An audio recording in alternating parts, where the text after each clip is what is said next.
Good afternoon and welcome to Nora's Dog Training Company. We are here with Seal and Brandon, and we're going to demonstrate all the obedience commands we've either taught or reinforced while Seal's been with us for training. As you'll notice, Seal is seated very nicely at Brandon's left, which is where all the obedience training starts and stops. And one of the first things we want you to introduce is the training equipment. Brandon's got a standard 6-foot web training leash. He typically keeps the bulk of that leash folded neatly in his right hand, which leaves his left hand free to make a correction. The only correction we give here at school is a little tug and release on the training collar, which is a separate piece of equipment, and we're going to show you how to use that when he goes home tomorrow.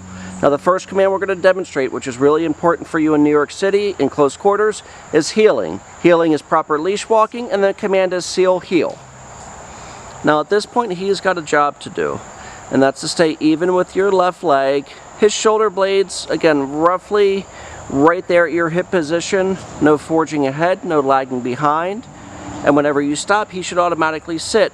And Brandon can take off heeling again and even go further back to that fence so we can really demonstrate his ability to walk very nicely on a leash. Now we've had him at our local plazas that have multiple stores, CVS, because I know you're dealing with much more distractions than we have here at the shore. Whenever, again, Brandon stops, Seal's been trained to automatically sit and wait for another command. Of course, he's got a little itch, and sometimes you'll notice Brandon might heel him out of that. If he's itching as a distraction, I would say Seal heel and get him out of that. So the next command we're going to demonstrate for you is going to be the sit stay. Sit stay is a hand and a voice command. Always have him seated first. Left open palm, one word firm command to stay. And he should hold this sit stay for 30 seconds, working up to 3 minutes. It's going to take you time to get to that 3-minute mark, but that's huge. So when you have him hold this for the recommended time, you can return back to him, stay, and he shouldn't get up. You should be able to return back to heel position and then take off heeling again. Seal heel. And then off they go. And it's his job to adjust to your pace. So if you're walking because you're in a hurry or just for exercise, he should do the same. If you're taking a stroll through Central Park, obviously he should do the same too. Another nice automatic sit. We're going to show you that sit stay one more time. Stay. Left open palm towards his muzzle. One word firm command to stay. Now if he goes to lay down, Brandon's going to get him right back up, and we're going to do this command all over again. Seal heel.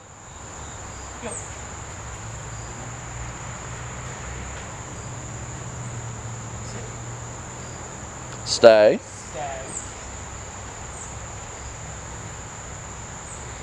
And you could see Brandon took that leash and he thought Seal might lay down. He gave a little bit of tension to prevent Seal from laying down, and that's okay. So instead of returning back to Seal this time, we're going to call him. The command is Seal come, and he should come back and sit. Now he has a tendency to want to sit on the opposite side. I think our biggest goal is that one, he comes when he's called and he comes back and sits, gets praised for that, and they take off heeling again. And in all fairness, I mean, it's almost 80 degrees today. We've been out here for a few minutes before we put this camera on for Seal. So he's a big dog, a dark coat, isn't loving probably this 80-degree day. Nice automatic sit. We're going to show you the sit stay one more time. One word firm command to stay.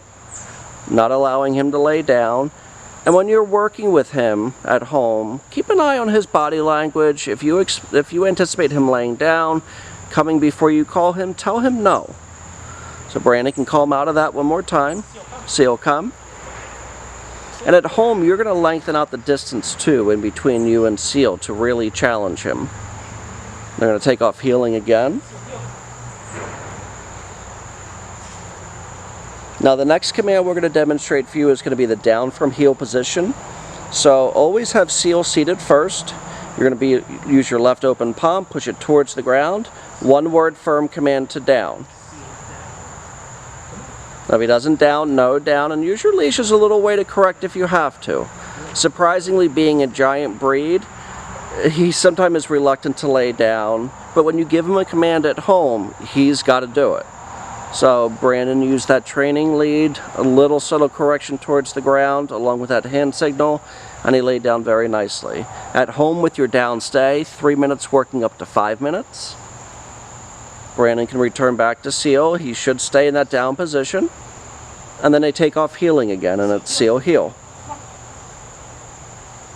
He's a really nice dog, and I know he's had quite the transition from, I guess, Cape Cod to New York City, which is a lot for any dog, but he's super smart, super sweet, and is very eager to please for the most part. We're going to show you that down from heel position one more time.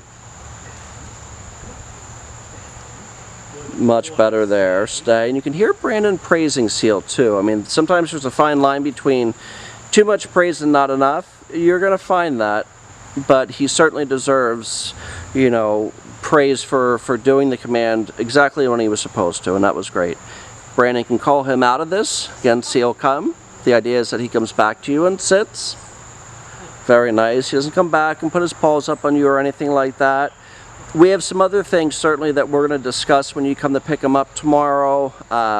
Additional training equipment, how to use that. We're going to instruct you on how to use that when you're in close quarters with other dogs right near you.